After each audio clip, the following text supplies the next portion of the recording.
As a result of widespread usage, some people use a third person plural pronouns, which are pronouns like they, them, their, theirs, or themselves. They use those pronouns to refer to singular indefinite pronouns.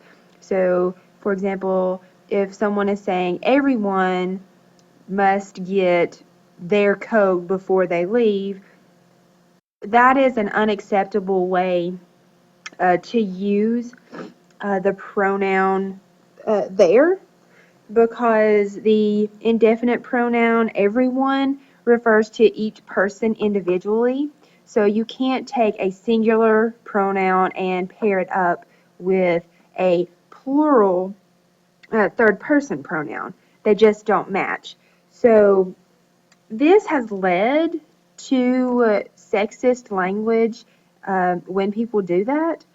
And masculine pronouns such as he, him, his, or himself, those pronouns used to be used to refer to gender neutral nouns.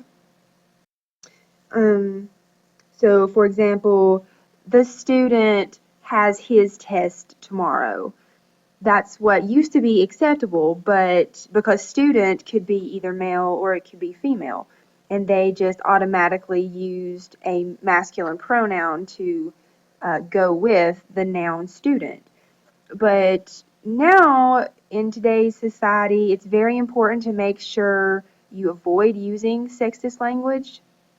Um, and to do that, you want to use plural forms when possible.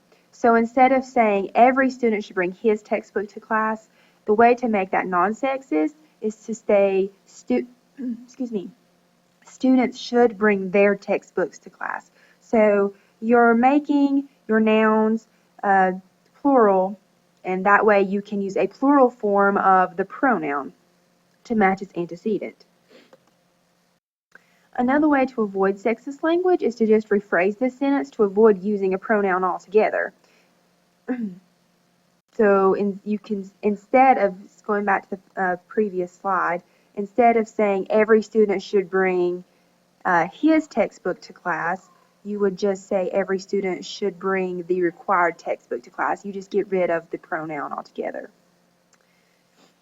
And this is just a side note. Some writers use the inclusive forms of he, she, him, her, his, her, and himself, herself to refer to nouns that can be masculine or feminine.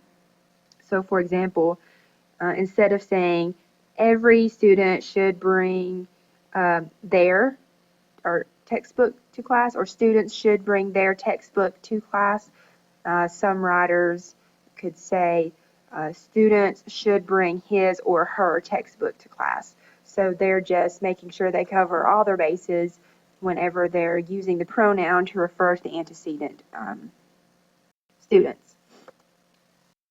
So what you're going to practice is rewriting sentences to avoid using sexist language.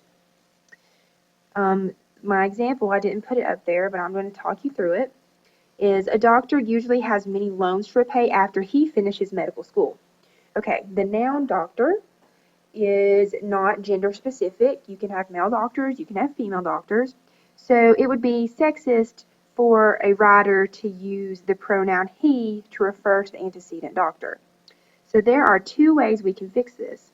You can say doctors usually have many loans to repay after they finish medical school, and that is taking the pronoun they and making it non-gender specific and applying it to the antecedent doctors. Or we can get rid of the pronoun they altogether and just say a doctor usually has many loans to repay after finishing medical school. So you're going to have to rewrite these sentences to avoid using sexist language.